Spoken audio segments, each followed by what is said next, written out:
All right, let's do this. It's Pythagorean theorem applications time. Have it up right here. Set 16. I used to call them a week or whatever, but as we have seen, it can take however long it takes. So this is our 16th set of mathematical fun. And the cool thing about being a little bit late on this Edpuzzle video is instead of just me clicking on the assignment and doing the first one, I am doing Sean's red problem. So thank you, Sean. Okay, let's look at this first one. This is from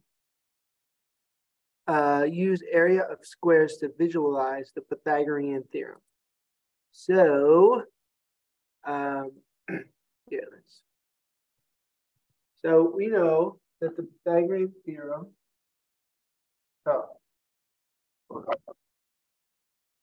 one second.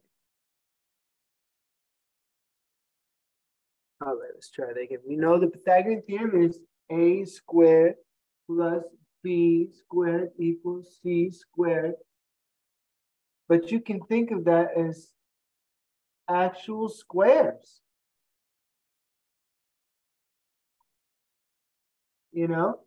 I know you might think like, oh, squared is just a fancy thing. But it's actually the area of this square and the area of this square. When you put them together, you get the area of a bigger square, the 3 squares.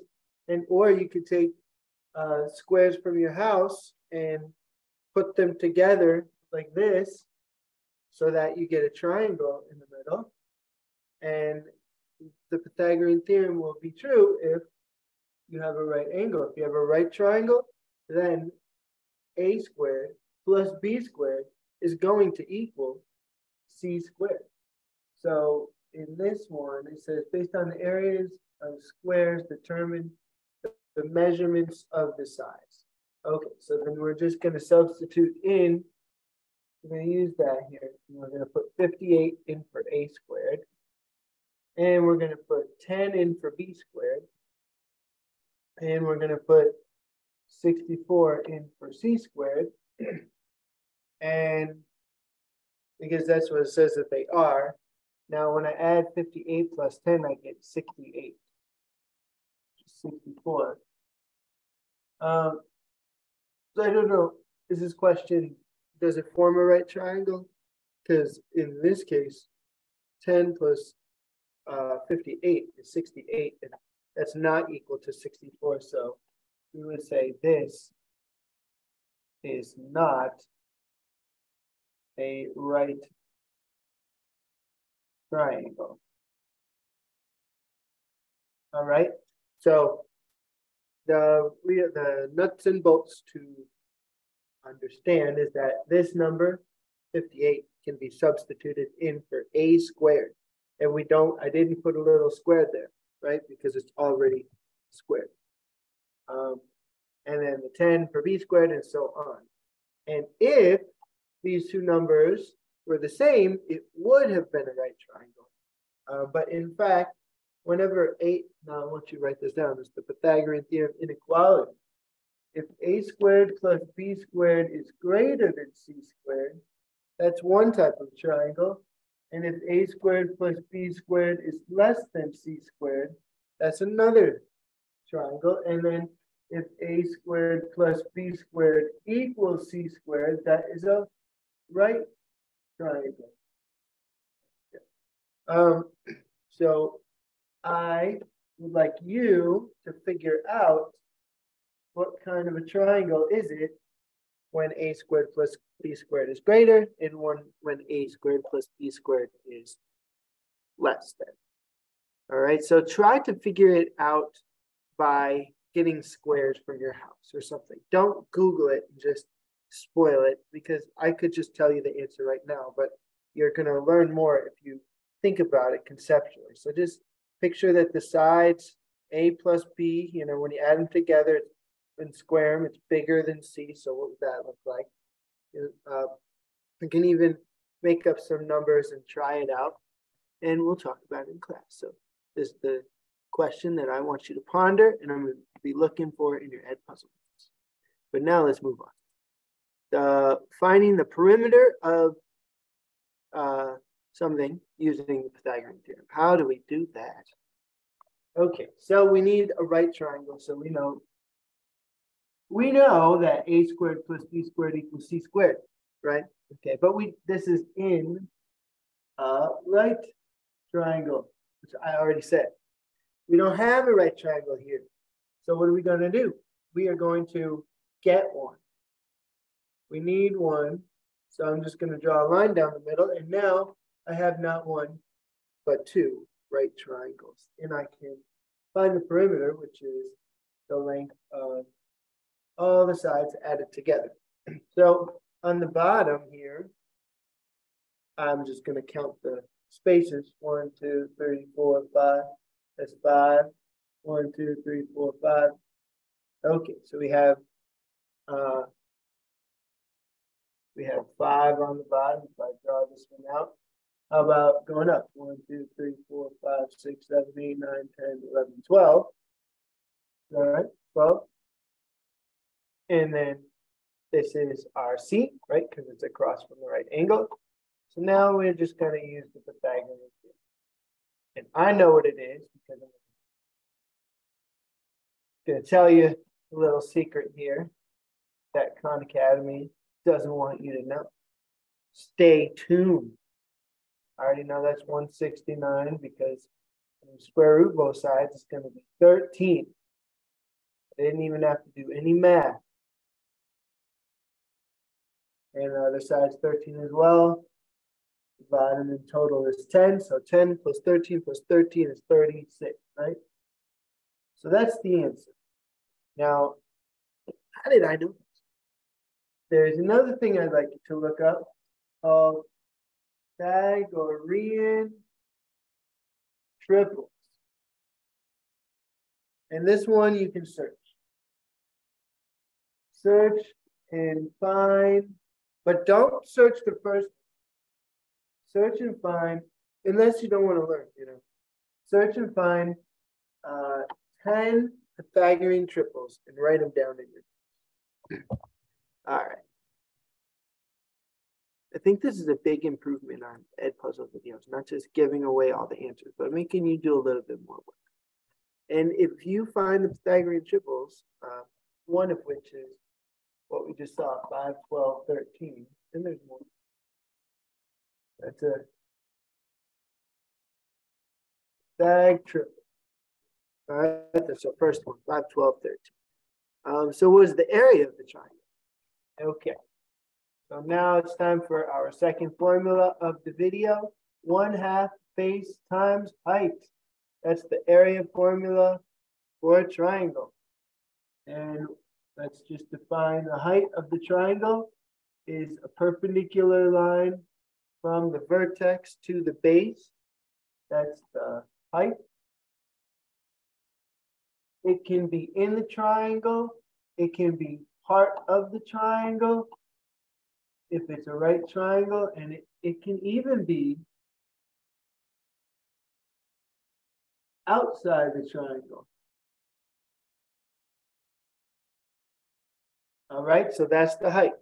And then the base is the side connected to the height by a right angle. And so here we can see the base is 10 because the height of this triangle, luckily I already know because we just did that problem before, is 12, right? But if I didn't know that, then I would use the Pythagorean theorem. 5 squared plus b squared equals c squared equals, not c squared, 13 squared. 25 plus b squared equals 169. B squared equals 144. So in this one, we just subtract instead of add because we're missing b instead of c. If we're missing a, we would also subtract. But in any case, now that we have our height and we know our base is 10, then we can use the area formula. rewriting one time. And now substituting 10 and 12, which is 120. And then half of that is 60. So the area is 60 units squared. Got it? Any questions? Write them in the organizer. And Sean, make sure you update the organizer. Everybody look at Sean's post tomorrow and make sure that he's updated. Okay. Meg lives in Indianapolis and wants to visit her mom in Lima. How many more kilometers would Meg drive if she drove to Lima through Dayton? So this is coming from Pythagorean word problems.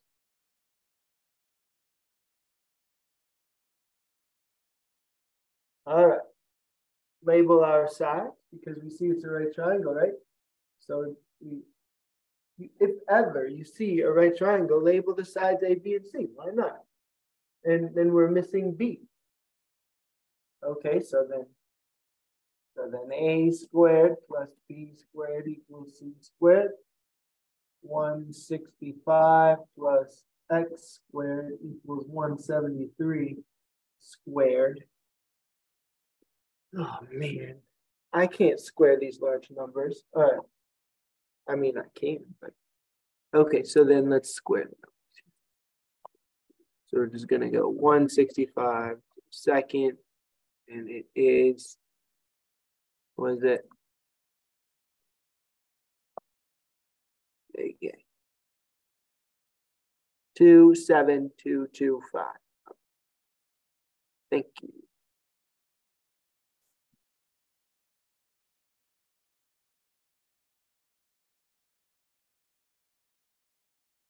And then again for 173, can you tell me what that is? 173 times 173, old school squaring, 29,929. 29,929. Subtract.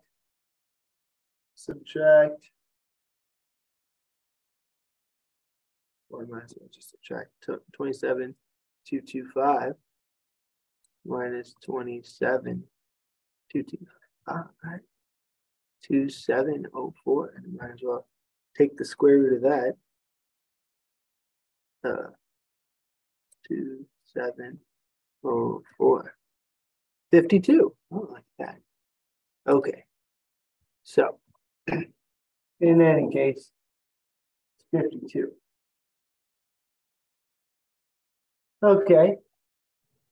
So, but don't put 52 necessarily because we want to know how many more kilometers would she drive through Dayton. So she's starting in Indy, and then she's going to go like that. So now we know 165 and 52. We got to add them together, and that's 217. But if she just went straight from Indy to Lima, that's 173. So 217 minus 173. And then we get the 4, and then we get the 4. 44. Any questions about that? So let's reason through the problem, use the Pythagorean theorem where we need it, and then see what else we need to do to figure out the solution. Thank you, Sean, for that problem. And the last one. Okay, back to our parallel lines. Who can tell me what kind of angles these are? Well, once again, they're on the outside in the exterior, or outside of that wavy line I just drew, and they are on alternate sides, so they are alternate exterior angles, or AEAs, and we know that alternate angles and parallel lines are congruent, so they're equal. So we're going to set up the equation 10x plus 24 equals 6x plus 72. We're going to put our variables on the left and our numbers on the right. We're going to combine like terms. It'll be out of sight.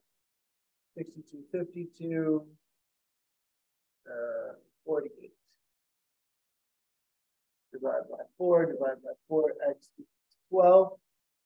And so, I don't know. Did I want to get x or do I want to know the measure of the angle? So if I want to know the measure of the angle, then that's going to be 120 plus 24 or 144.